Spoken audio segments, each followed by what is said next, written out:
साहब कहते हैं आदि नाम हमने भाग सुनाया, अरे ये मूर्ख जीव मरब नहीं पाया। कबीर साहब कहते हैं सार शब्द को, आदि नाम को, नी शब्द को, नी अक्षर को मैंने बोल कर सुना रखा। उसका सुरत नृत्य का जाप है, जीव से जाप नहीं करना। वो वाणी का विषय इसलिए नहीं है कि बोल कर जाप नहीं करना। इस मधु परमहंस की पुस्तक वही अमरलोक के पृष्ठ 42 पर और क्लियर कर रखा है, देखना। ये वो अमरलोक है, वही पुस्तक है इसकी। ये वाणी है परमात्मा की।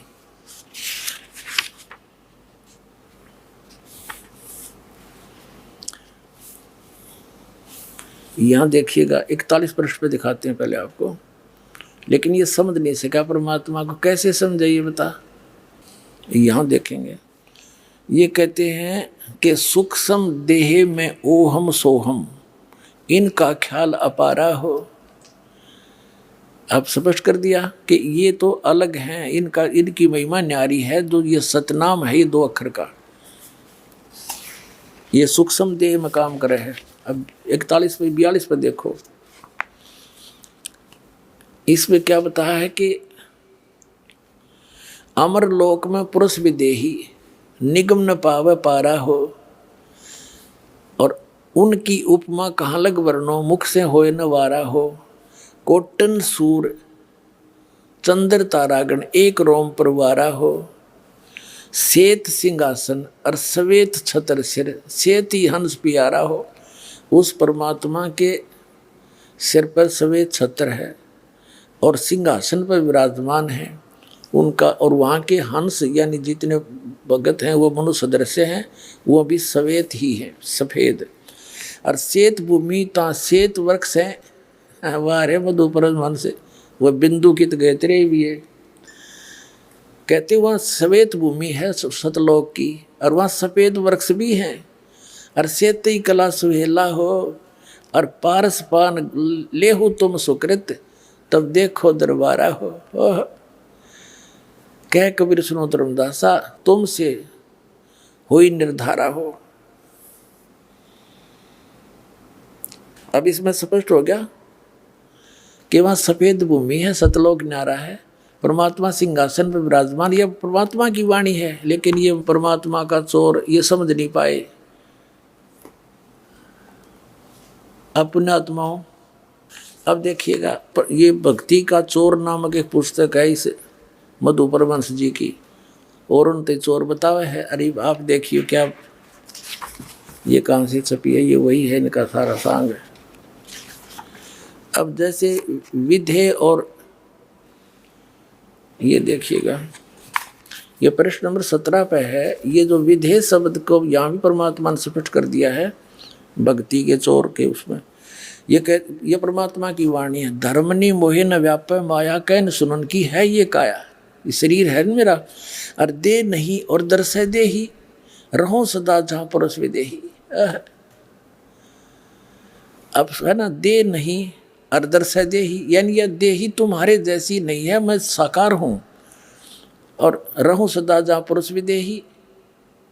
तो इसी प्रकार जो विधेय शब्द के बारे में परमात्मा ने कहा है, वो शब्द अलौकिक है। मेरी देही अलौकिक, सामने दिखा आदमी तो देही क्यों नहीं उसकी, और वहां जाकर देखा सारा कुछ। अब परमात्मा की वो वाणी से अब ये बताता है 8 कमल, श्री मधु परमहंस जी 8वां कमल अंतिम बतावा है। 7 तो शरीर में और 8वां शर्त सवा हाथ ऊपर है। बता है कि तो दिखे, चौड़े में झूठ बोले। और कबीर साहब क्या बताते हैं, पुण्यात्माओं, ये कोई समय है पर मेर दाता की, ऐसा बढ़िया मौसम, ना गर्मी ना सर्दी, और ऊपर तो अमृत वर्षा के सुनने ना मिला था परमात्मा का नाम था हमने, हैं सतलोक सतपुरुष के देखा न सुना। ये झूठे कपटी मूर्ख बना रहे थे अपने को। अब ये 8 कमल अंतिम बताता है कबीर साहब को, 9वें कमल में पूर्ण परमात्मा बताते हैं। देखिएगा, ये वही कबीर सागर। अब कबीर सागर पढ़ रहे हैं हम। अब इसके हम कबीर बानी नामक एक चैप्टर है, कबीर बानी, बोध सागर इसका खंड है। इसमें 111 पृष्ठ पर आपको दिखाते हैं। अब क्या बताते हैं कह कबीर योग विधि बानी, जाते पुरुष सो होए पहचानी। प्रथम मूल कमल, कमल कहूँ रे भाई, चार पंखड़ी ते ही बनाई। ये मूल कमल, द्वितीय कमल, ये चार पंखड़ी, फिर छठ पंखड़ी दूसरा कमल। ये पहले कमल की चार पंखड़ी, दूसरा कमल ना भीतर हैं, और फिर तीसरे कमल की 8 पंखड़ी लक्ष्मी नारायण मूर्ति ताधर ही, और चौथा कमल ये 5 में सारा आकर के यहाँ आ गया। 8वां कमल 10 पंखड़ी कहिए, ये 8वां कमल यहाँ समाप्त हो गया। अब यहाँ करा है 9वें कमल की अवगत वाणी। अनंत पंखुड़ी ताकर प्राणी, तामै पूर्ण ब्रह्म अखंडा, निस्वासर धरणी नहीं चंदा, एक नाम सत्य है वाणी, ताही नाम सृष्टि उत्पानी।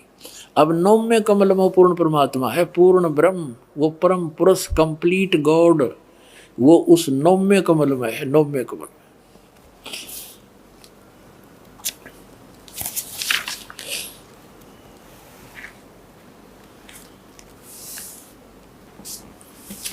उनकी छाया कहो रे भाई, तोन छाई घट सब समाई, 2 स्वरूप आदि सैदानी, 2 स्वरूप काया बंदानी, तीसरा रूप रहित है आपे, भेद लखो तेहि गुरु प्रताप। तेहि प्रतिमा 2 है भाई, एक नारी एक पुरुष कहाई, जिसका भेद कहो समझाई, एक नाद एक बिंद कहाई। अब ये बहुत लंबी कहानी है, फिर बताएंगे। इसका अर्थ ये है कि वहाँ परमात्मा ने, वहाँ पर जो परमात्मा सतलोक के 3 डिवीजन हैं, बाहर के स्थान, बाहर बाह्य क्षेत्र में तो जैसे दिल्ली अपना एक भारत की राजधानी है, तो बाहरी क्षेत्र तो ग्रामीण क्षेत्र है, बाहरी दिल्ली कहलाते हैं। फिर वो बाजार बजूर आगे बीच में दूसरे नंबर, और तीसरे पर जहाँ अपना प्रधानमंत्री राष्ट्रपति भवन है, वो मेन दिल्ली है। ऐसे 3 स्थान हैं। तो वहाँ पर जो बाहरी क्षेत्र है उसमें तो पहाड़, हीरे पन्नाओं के पहाड़, वृक्ष, फलदार वृक्ष, बाग बगीचे, बहुत लंबे विस्तार है। उसके बाद फिर स्त्री पुरुष रूप में सभी हंस रहते हैं। नेक्स्ट पोर्शन में वो बिंद के हैं, बिंद से, और उससे नेक्स्ट जो स्थान है वो केवल नाद से यानी वचन से बनते हैं वहाँ उनकी उत्पत्ति, और वहाँ फिर सतपुरुष परमात्मा का स्थान है। इसका अर्थ ये है। अब फेल हो गया यूँ कि 8वां कमल 8वां कमल, अरे परमात्मा की वाणी में लिखा हो तो 9वें कमल में पूर्ण ब्रह्म भाई। तो परमात्मा क्या कहते हैं कबीर साहब, जग सारा रोग यारे, जिन सतगुरु वेद न जाण्या, जग सारा रोग यारे। भाई सच्चा सतगुरु कोई है न पूजे, इन झूठों जगपतियासी। इन झूठा पर सब आश्रित होए बैठे हैं। अंधे की बाँ गही अंधे ने, अब भगत तो अंधे हैं बेचारे, ज्ञान नहीं इनको, ये इसीलिए तो उंगली पकड़ते हैं संत की, कहिए हमें उंगली पकड़ा कर और पार कर दे, संज्ञान दे रहे थे। और वो भी अंधा चतुर, उसने भी कति कुछ नहीं दिखता। जब प्रत्यक्ष वाणी लिख रहा है ये मधु परमहंस जी, और उसका उल्टा अर्थ करके और पेश कर रहा है। इन्हें बैठा दिया, कितने कबीर पंथियों का, भोली आत्माओं का जीवन नाश कर दिया। तो ये हैं वो काल के पक्के दूत, इनसे बचो और सतलोक चलना है तो बरवाल आश्रम में आ जाओ और प्राप्त करो पूरा मंत्र और पार हो जाओ। बोलो सतगुरुदेव।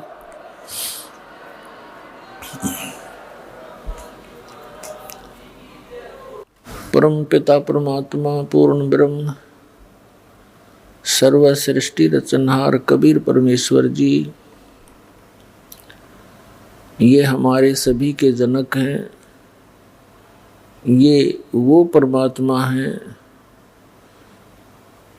जो इस जीव के त्वमेव माता च पिता त्वमेव बंधु च सखा त्वमेव विद्या च द्रविण त्वमेव सर्व मम देव देव। वास्तव में यही हमारे माता व पिता के गुण रखते हैं, हमारे माता व पिता हैं। यही हमारे वास्तव में बंधु हैं, सखा हैं, भाई हैं, रिलेटिव हैं। अध्यात्म ज्ञान के अभाव से हम अपने उस सर्वगुण संपन्न परम साथी को, परम पिता को, परम मित्र को भूलकर हम उन नासवान प्राणियों को अपना संरक्षक, साथी, मित्र आदि मानकर उन्हीं के इर्द गिर्द हम घूमते रहते हैं, जिस कारण से हम परमात्मा से मिलने वाले सुख को, परमात्मा से मिलने वाले सहयोग को नहीं प्राप्त कर सकते, नहीं प्राप्त कर पाते। सत्संग के माध्यम से ये ज्ञान दिया जाता है। समर्थ का शरणागहो रंग होरी हो, कबू न हो एकाज राम रंग होरी हो। समर्थ का शरणागहो, उस समर्थ की शरण प्राप्त करो, उसका आश्रय लो, जिस कारण से आपका कभी भी कोई बुरा नहीं होगा। वो समर्थ कौन है, उसकी शरण कैसे प्राप्त होती है, ये जानकारी सत्संग से हमें मिलती है। इस संसार में यदि कोई दुर्लभ वस्तु है तो सत्संग है। विष्णु पुराण के अंदर लिखा है, देवी पुराण के अंदर भी प्रमाण है कि सबसे उत्तम जो तीर्थ है वो सत्संग है। और इस सत्संग का मिलना अति दुर्लभ है। तो पुण्यात्माएं ये समझेंगे कि सत्संग तो बहुत प्राप्त है, जहाँ देखे वही संत सत्संग कर रहे हैं।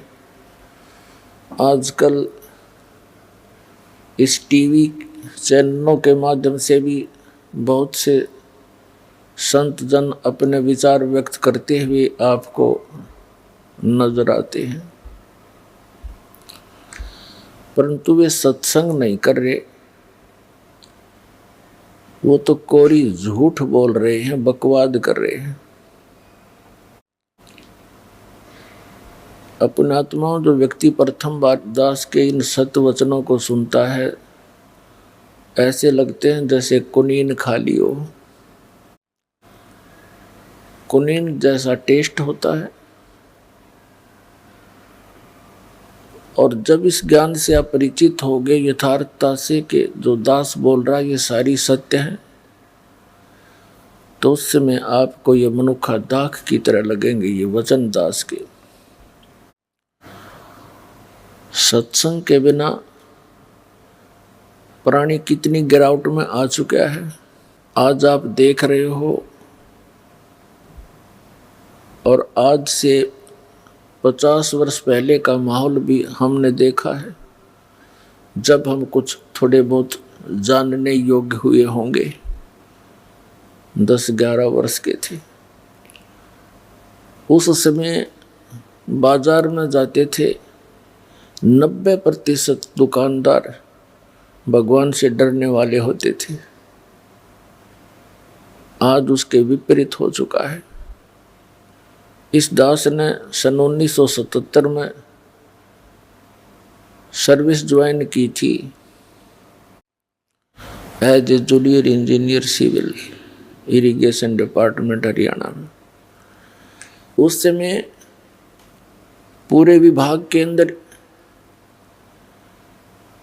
एक आध ऑफिसर ऐसा सुनने को मिलता था कि वो रिश्वत लेता है।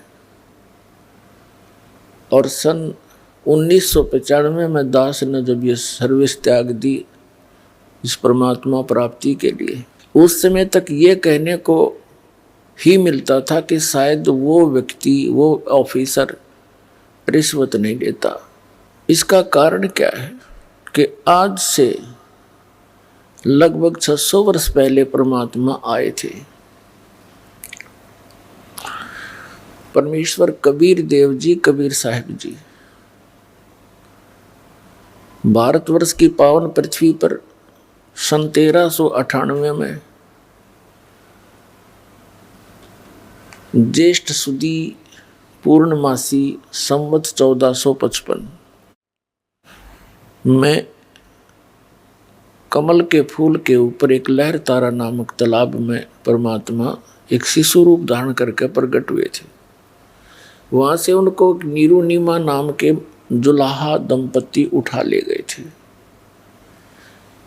वो किस उद्देश्य से आए थे कि उस समय हाहाकार मची हुई थी पूरे अक्षेत्र में, भारतवर्ष में। भक्ति के स्थान पर बकवाद शुरू कर रखी थी। ऊत भूत की पूजाएं, जाड़े जपटे, ये इस प्रकार की वस्तुओं पर बोली आत्माओं को उलझा रखा था, जिनसे कोई लाभ नहीं हो रहा था। हाहाकार मची थी। तब परमात्मा जो हमारे पिता हैं, हमारे साथी हैं, हमारे मित्र हैं, मित्र वही होता है जो मित्र के साथी के दुख में दुखी हो।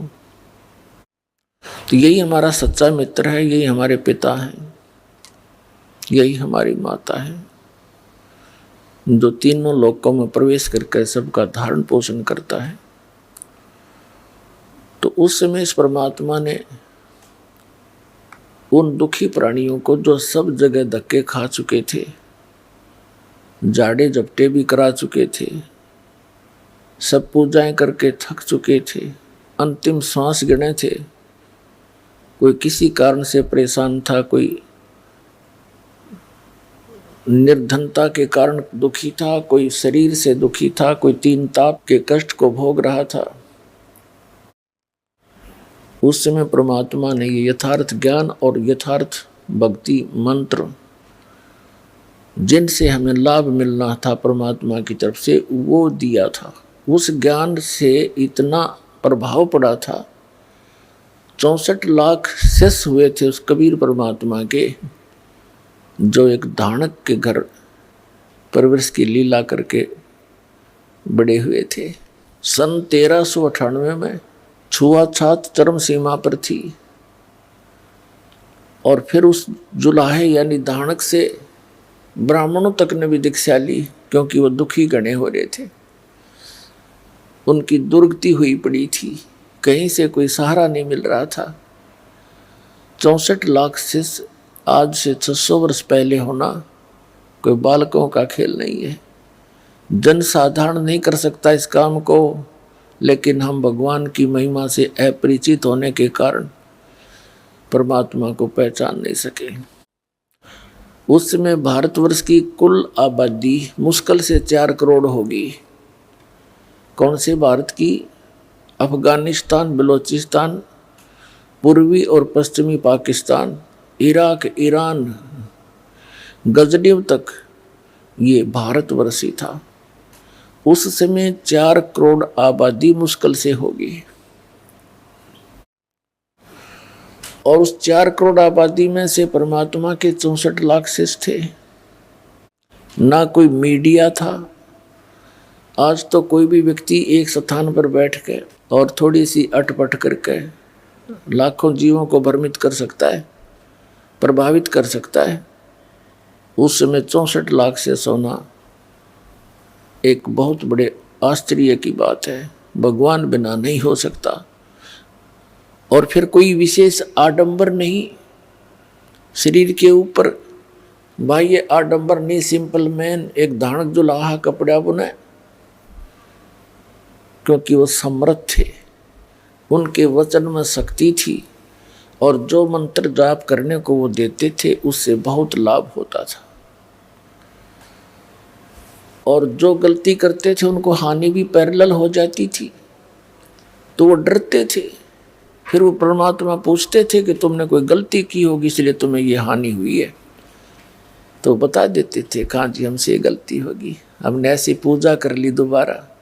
कबीर साहब ने बताया है कि 100 वर्ष तो सतगुरु पूजा, एक दिन आन उपासी, वो अपराधी आत्मा भाई पड़े काल की फांसी।